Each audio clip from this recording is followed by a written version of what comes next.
Singapore says reviving the Changi Air Hub is a top national priority. Transport Minister Ong Ye Kung has also laid out plans to resume general travel through what he's calling air travel bubbles with partners like Hong Kong. They're among a number of options being explored to reopen borders and jumpstart the hard-hit aviation sector. Gwyneth with more. Travellers are now a less common sight at Changi Airport, which is drawing just 1.5% of its usual passenger volume.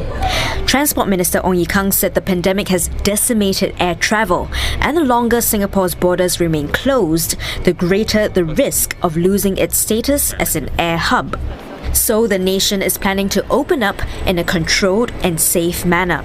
It's working towards unilaterally lifting border restrictions for countries and regions that have a COVID-19 track record comparable to the islands. Mr. Ong said the risk of a traveller from these places carrying the virus is no higher than an average resident here. And opening up borders to their citizens will put Singapore at the top of their government's minds when they are ready to reciprocate. For such countries, the Republic is also working on the resumption of general travel. For these same safe countries or regions, we will also negotiate air travel bubbles with them or pursue such ATBs, air travel bubbles with them. Air travel bubbles are not the same as reciprocal green lanes that I mentioned just now, which are for official and essential business travel only. Air travel bubbles are for general travellers.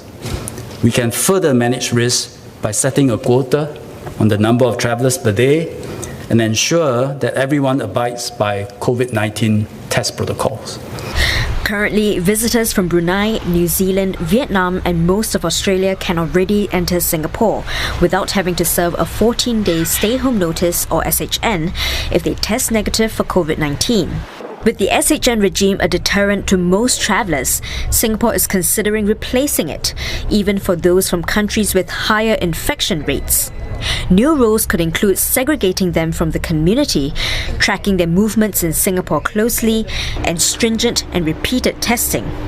Mr. Ong noted that rapid test kits, such as breathalyzer tests, are being developed.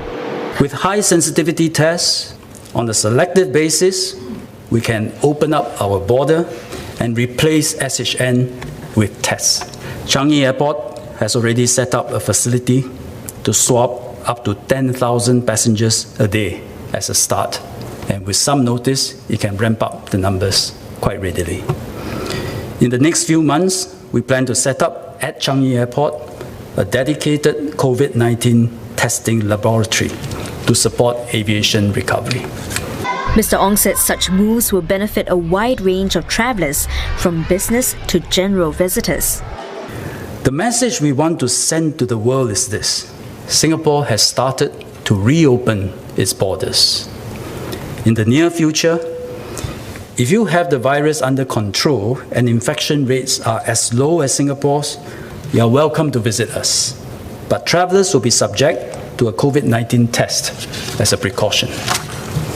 If you are from a place where infection rates are higher than Singapore, you can also visit us so long as you agree to conditions such as testing, segregation, and contact tracing. Mr. Ong said the coming months will be crucial as Singapore's relevance to the world, its economic survival, and hundreds of thousands of jobs all ride on its status as an air hub.